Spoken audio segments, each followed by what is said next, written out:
Welcome to the Young Hang Hot Rod Shop.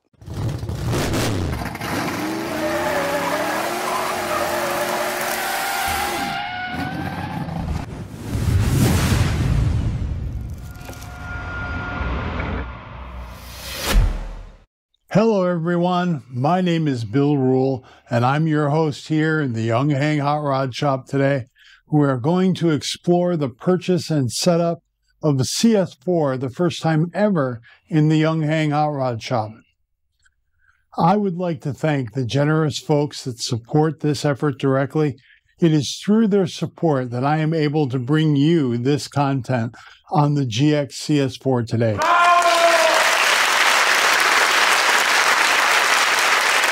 These fine gentlemen have either joined the YouTube channel or used the thanks button on the YouTube player that allows a one-time single contribution.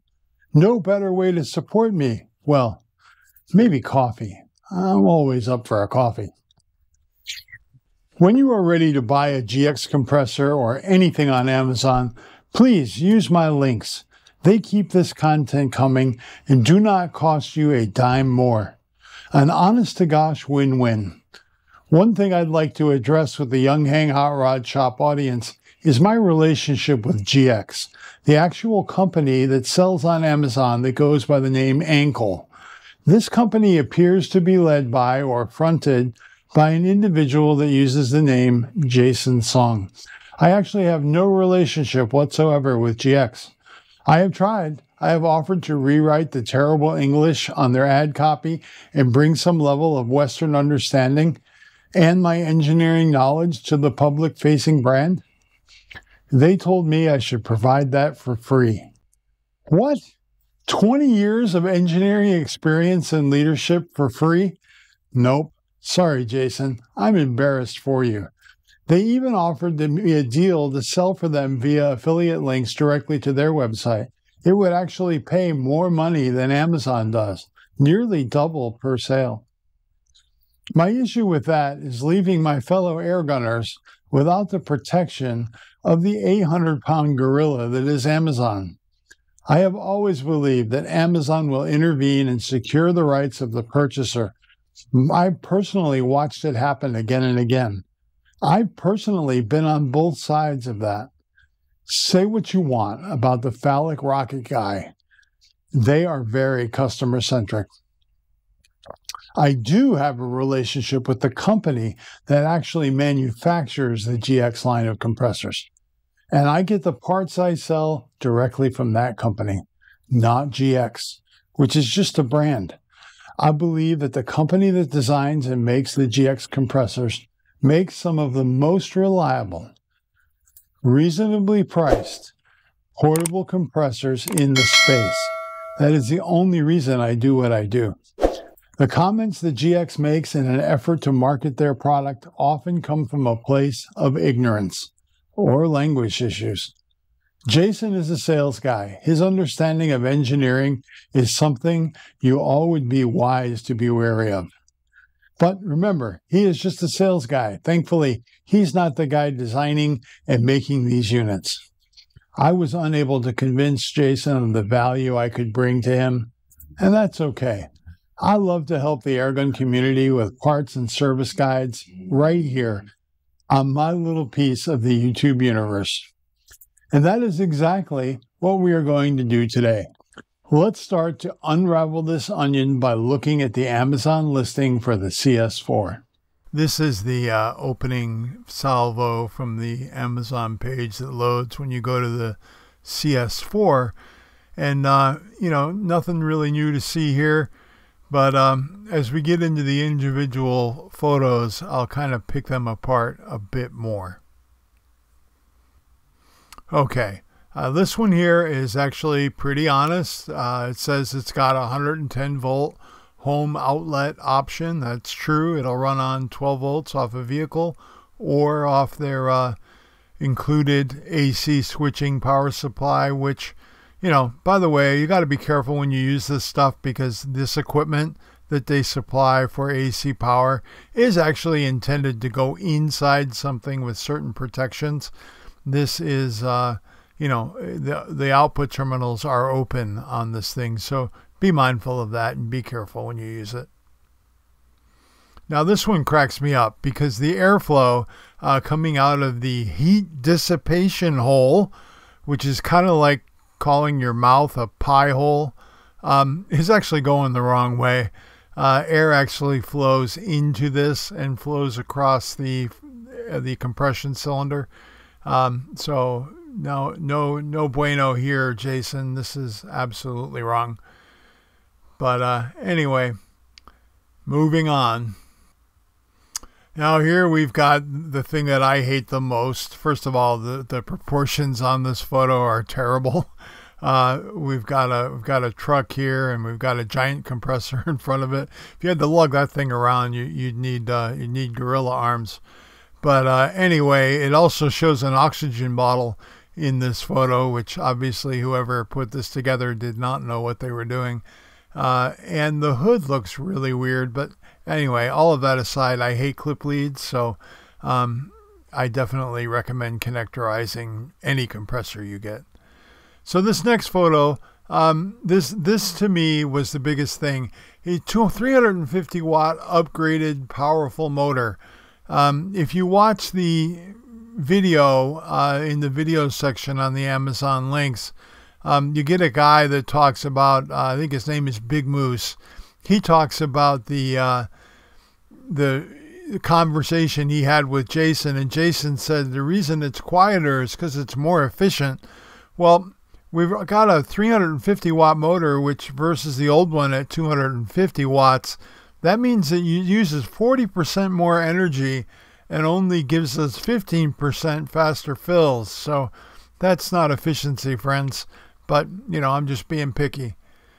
You know, I do like the water cooling. That's pretty cool. I love the double pointer auto stop gauge.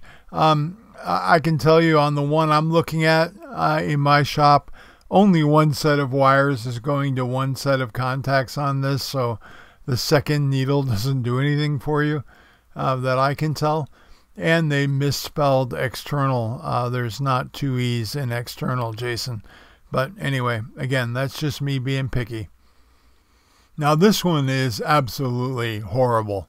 It shows a armature in place of the cylinders on the CS4 pump. This is obviously a graphic artist who has no idea what they're doing or talking about.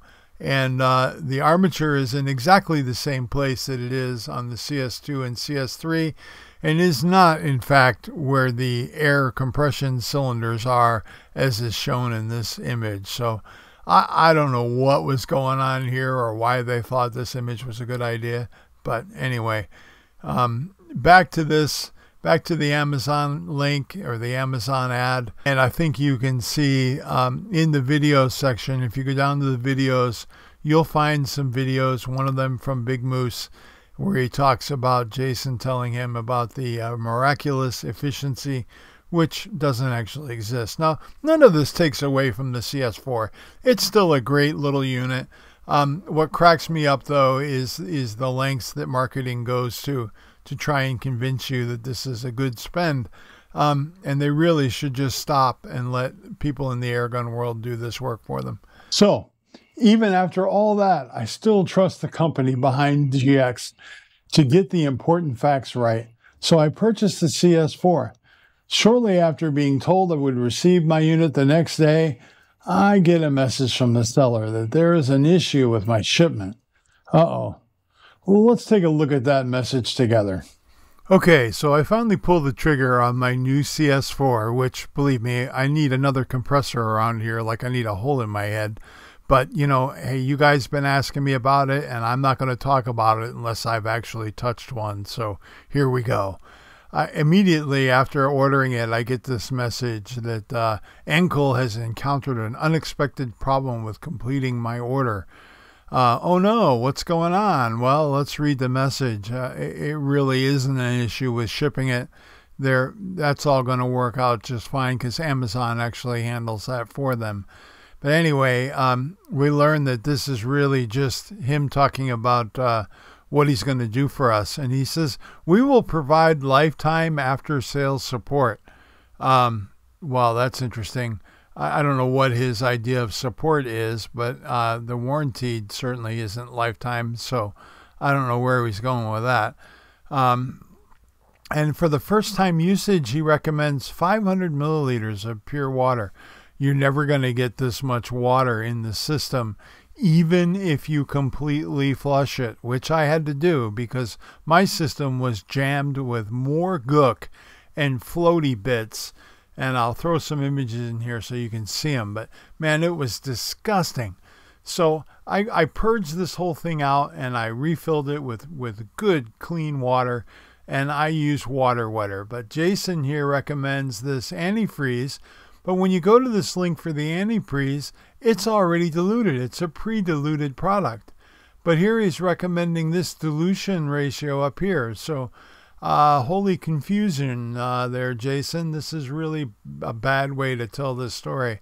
So get out of this business. Let people with an engineering background handle this for you.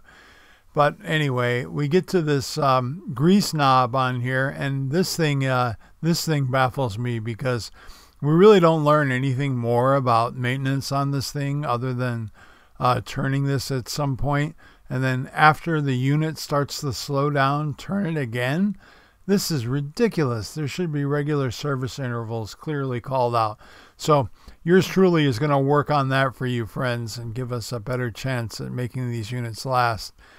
And, it talks about what to do when it's done filling. Well, you should just vent it when it's done anyway. It talks about 2 different check valves inside, and the unit doesn't really leak, but if you see the pressure drop, well, Jason, you need to not talk like this. This next statement really just blows my mind. It reads, when met, everything sounds fine and works good until 180 bar. The unit holds good pressure but will not go above 200 bar. It is not defective. You only need to drain the excess grease by refer YouTube video. Well, there's no video link here, Jason. There's nothing for us to see. I don't understand what you mean with this. So obviously, I'm going to have to get involved and figure out what it is going on here. But I can tell you the most common reason for small compressors to not reach their target pressure has nothing more to do with small air leaks in the system than it does excess grease. But anyway, Jason, you need to leave the service to the pros. The max pressure is 5,800 psi, which is kind of surprising because I don't know anything that we can use in our space that supports that high of a pressure. So do be careful that you do not set this unit to go that high on your bottles and your guns. This could be a recipe for disaster. So be leery, friends, about following what the lovely Jason from GX tells us to do, because it might get us into trouble. Do I think the CS4 is pretty cool? Yes, I do. Do I still think the CS2 and CS3 are still relevant? You bet I do. Simple, more serviceable, more portable, and more important, cheaper. Do I think that 15% fill rate might be overstated? Kinda, yeah. The first thing we need to do is address the debris in the water from the factory. Yuck! I have flushed that a few times with straight water, then used a final fill of water wetter. If you live in an area that is prone to temperatures below freezing, you might consider antifreeze, but my personal advice is to use water wetter and store your unit where it cannot freeze, or drain the water for winter if you don't typically shoot when it's cold out. Any commercial antifreeze actually reduces the cooling capacity of the water it is added to.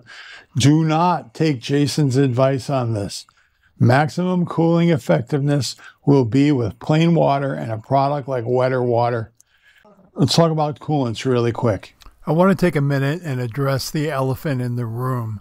Many of you may wonder why I always elect to use water wetter and pure water in my cooling systems. The reason is this: it is way more effective at moving heat across your cooling system than glycol-based solutions. The reason we have glycol-based solutions, number one, is to prevent them from freezing. It increases the boiling point. It also decreases the freezing point of water.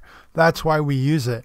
It's great in a car that's exposed to the outside elements all the time. It is not great for cooling an application such as your small compressor, whether it's a young hang or this CS4. I do not ever recommend using glycol-based coolants in either of those systems. The benefits you get from water and water wetter way outweigh any of the potential benefits you could get from glycol. Glycol will go to a higher temperature, but that's meant for a system that has variable heat input, like a car. A car engine can put out wildly different volumes of heat depending on how it's being used. That's not the case with our little compressors here. They're a constant heat load. We're just trying to move heat from point A to point B, and pure water and water wetter are a way better solution. I mixed up 500 milliliters of water in this water wetter product. 500 milliliters of water needs approximately 30 milliliters of product, according to the manufacturer's directions on the bottle.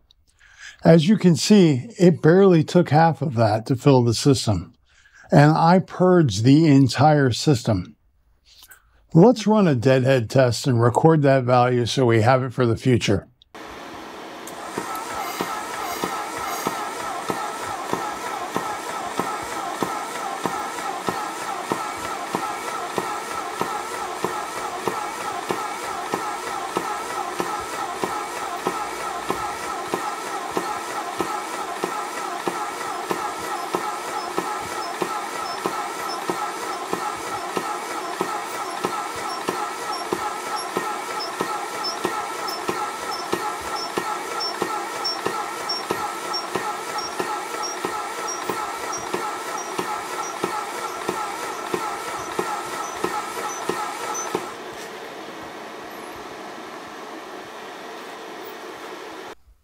Looks like that deadhead test took about 38 seconds, and that's a little longer than I thought it would have, if I'm honest.